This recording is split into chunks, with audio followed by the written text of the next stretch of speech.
You don't need Netflix, you don't need cable. Hop on YouTube, welcome to the hood table, where we chop up local and global events vocally. You don't really wanna miss out on these conversations. Just joke a little, laugh a little, get that wine in your system, fill your glass a little, expose current events, talk trash a little. You never know, these opinions might clash a little. They addicted to the content, got them binge watching. You don't like it, then you want invited. Bet your friends watching in the house and your job parking lot before you clocking. They don't wanna miss a second of this HT content. Everybody think they got something to say, so it's an open invitation, bring it to the table. But if you come whack, just know we ain't buying in. We gon' probably turn you back and tell you sorry, try again, Yeah, welcome to the hood table. You don't need Netflix, you don't need cable. Yeah, welcome to the hood table. You don't need Netflix, you don't need cable.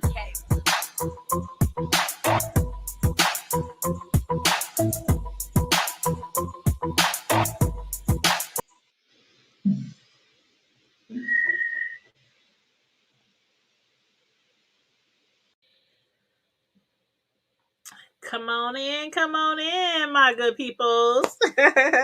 Welcome back to the Hood Table. How's everybody doing this wonderful Thursday evening?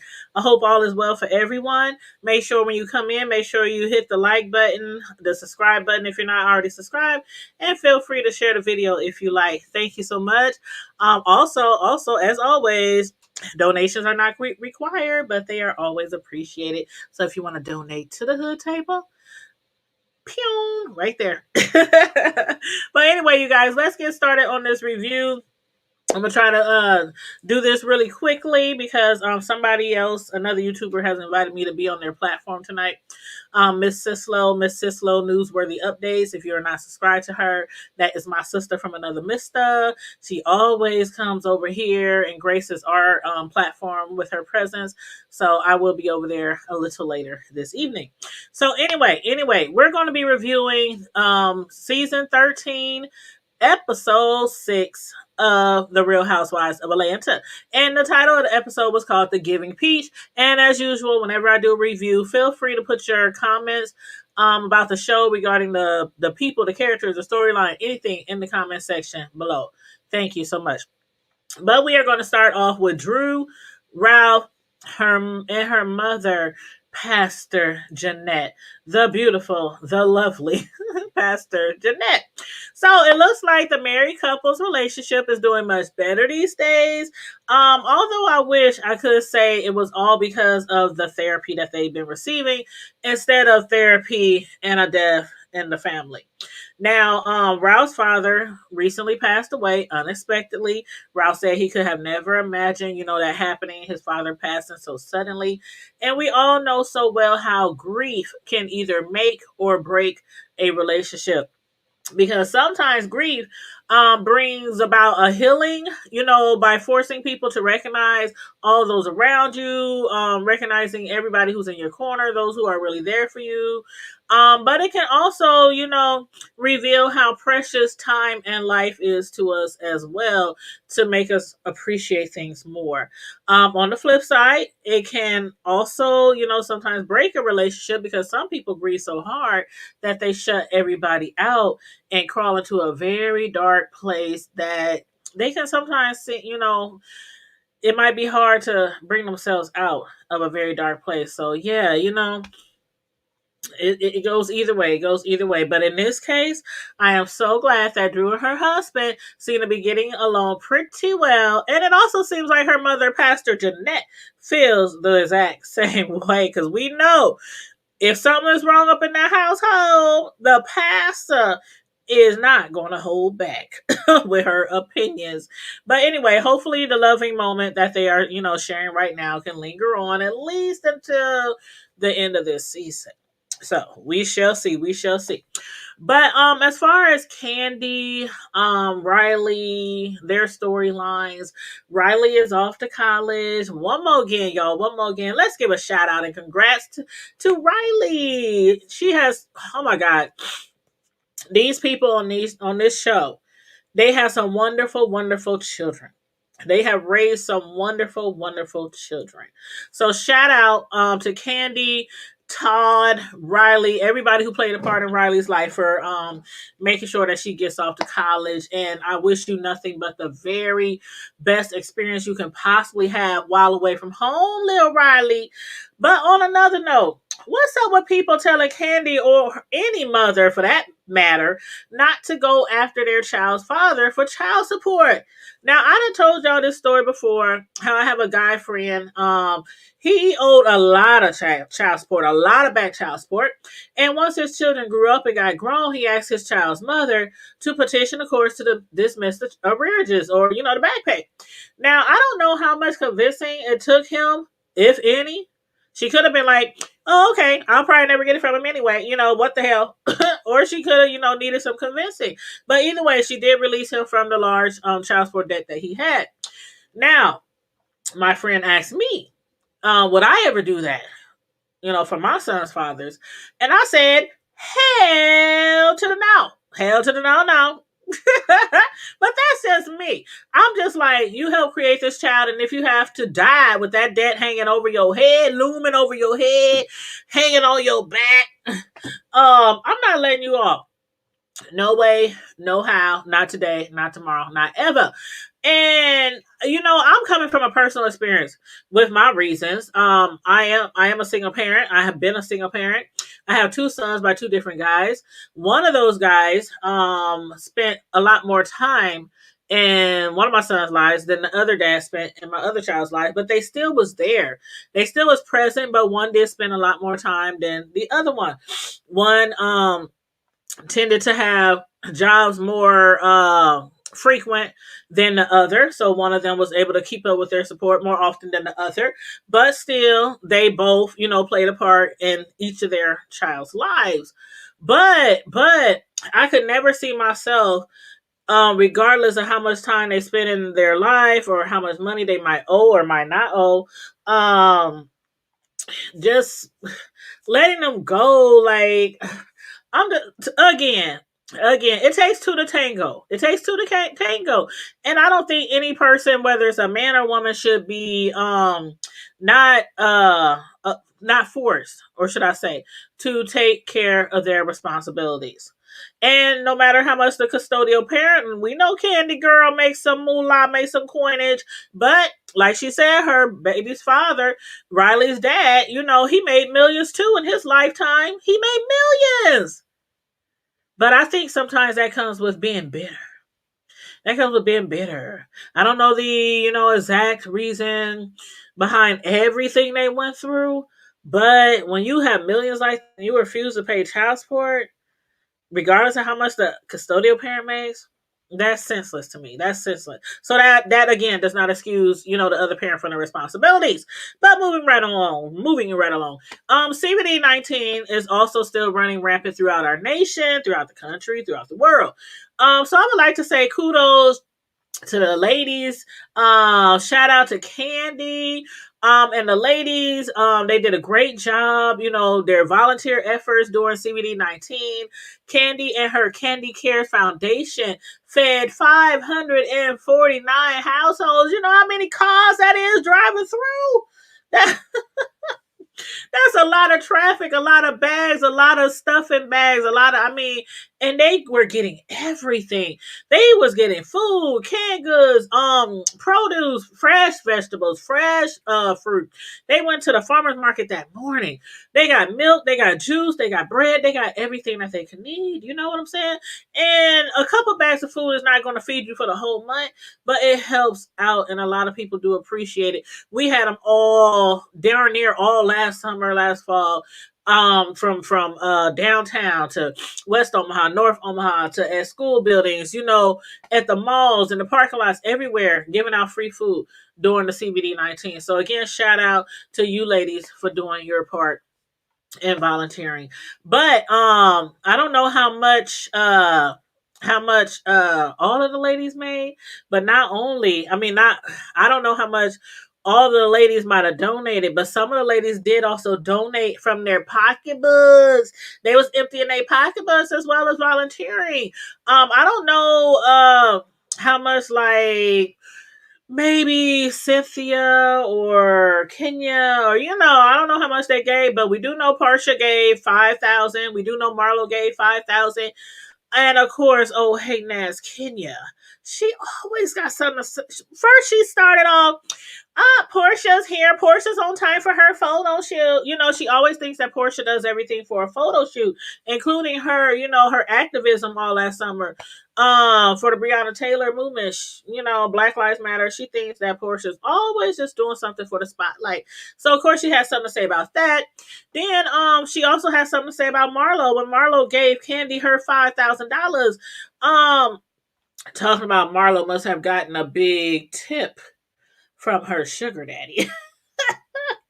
Now, although it was a little funny, it was a little kiki, but no matter where she got them coins from, she gave it, and it seemed like she gave it from the kindness, from the goodness of her heart. So, hey, girl, I don't care if you got them coins from the casino or from stripping, or I'm just saying, she gave, and I'm sure the people who received the food appreciated it. Now, as far as everybody else, Candy claims that those who she expected to give gave much less, or maybe not at all, than what they possibly could have given. So I wonder who was that for? Who was that geared to? No shade, no tea. Y'all let me know. But anyway, moving right along. Portia and Dennis. Okay, Portia and Dennis are still having issues in their relationship. Portia still can't seem to get past the infidelity when it comes to Dennis, and I, for one, cannot blame her because Lord knows I cannot. I can't do it when it comes to a cheating man. But everyone is different. Some people can handle, some people can accept more than others can accept. But not me. Anywho, the good thing though is that Dennis, he has not stopped being involved in his daughter or in their daughter PJ's life.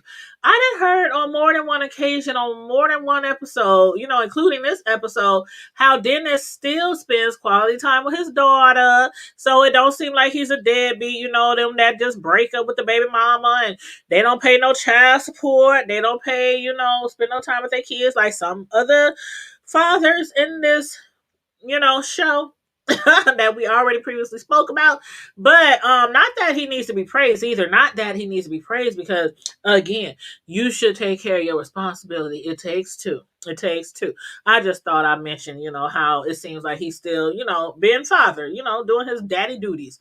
But although Portia, I'm sure, appreciates that, what she did not appreciate was Mike inviting Dennis, a good friend of his, to his and Cynthia's wedding. Portia told Cynthia, I'm counting on you, girl. We girls. I see you, you see me. We here, we girls.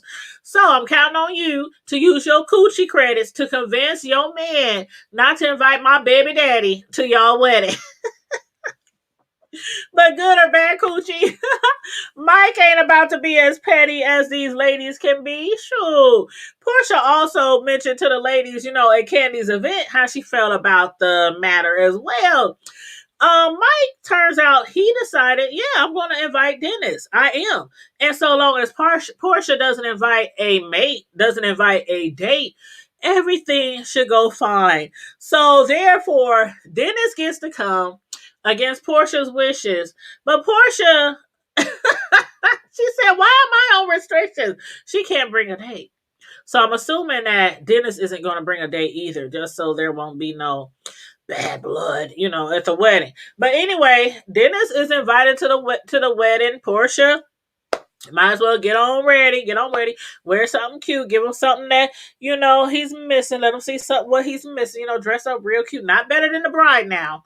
Not better than the bride, but, dress up in something cute. But as far as Kenya, she's so shady. She could care less about Dennis or Portia's relationship. Probably because nobody cares about her or her baby daddy, her husband, ex-husband, play husband. I don't know. I still don't think that shit was legit. It might be legit on paper, but that's about it. But anyway, she could care less. She was like, you know what? Could we do more working?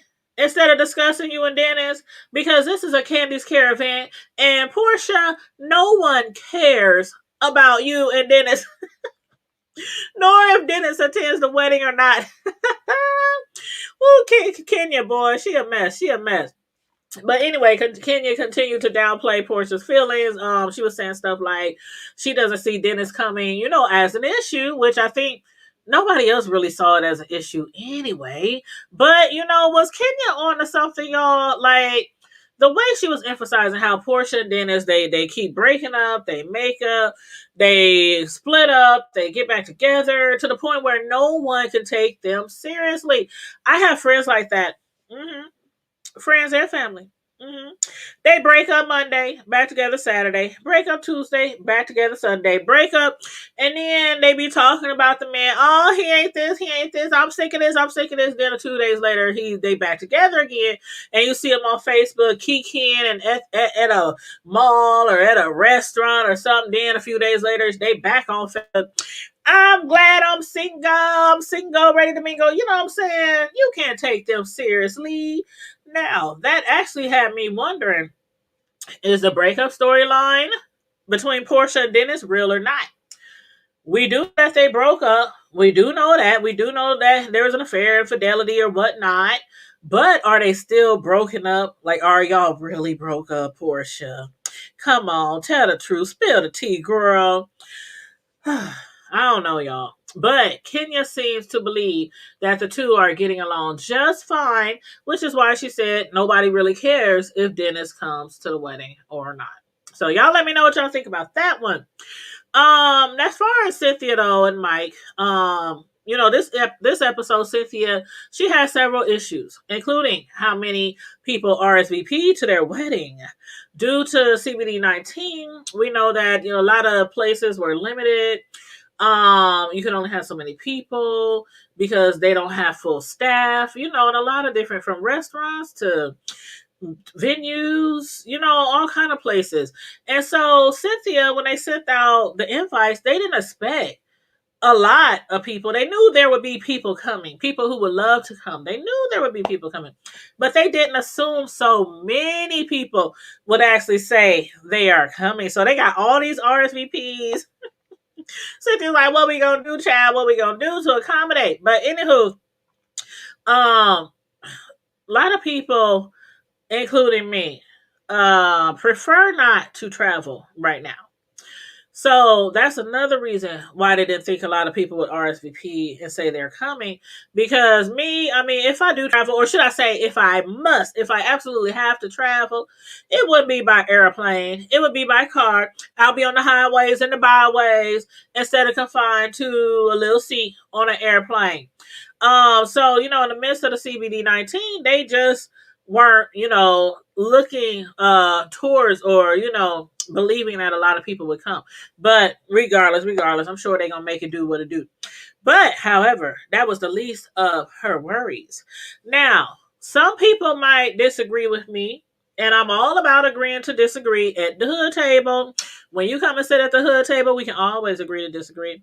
But I think her mother is dead wrong to insist that Cynthia does not invite her father to the wedding. Now, y'all can tell me what y'all think, what y'all believe, y'all opinion or whatnot. Again, we can agree to disagree. But her mother, when Cynthia asked her, was it okay if daddy comes? She said, I'll just wear something over my eyes. She was insinuating, yeah, invite him, but I would rather not have to place my sight on him. I would rather not have to look at him, have to see him. Now, let me say that I can certainly understand how strongly her mother feels about making it well known. As a single parent myself, I can understand she wants to, make it well known that she did most of the upbringing when it comes to her daughters. But that's still Cynthia's father. And so regardless, to me, if he was at the last wedding, it should still be her decision to make if he comes to this wedding, and her decision alone. That's just how I feel. That's just how I feel. Again, y'all let me know how y'all feel. But as a matter of fact, when Cynthia's mother stated how she has always been involved in her life, I couldn't help but to think how her mother and sister tried to sabotage her last wedding. Nobody Nobody, including Cynthia and her ex-husband Peter, will ever forget that part. Cynthia almost didn't get married on her wedding day last time because her mother and sister took it upon themselves license just because they didn't care much for Peter. They'd have hijacked the wedding license, y'all. I still can't believe that shit went down. Cynthia was so pissed.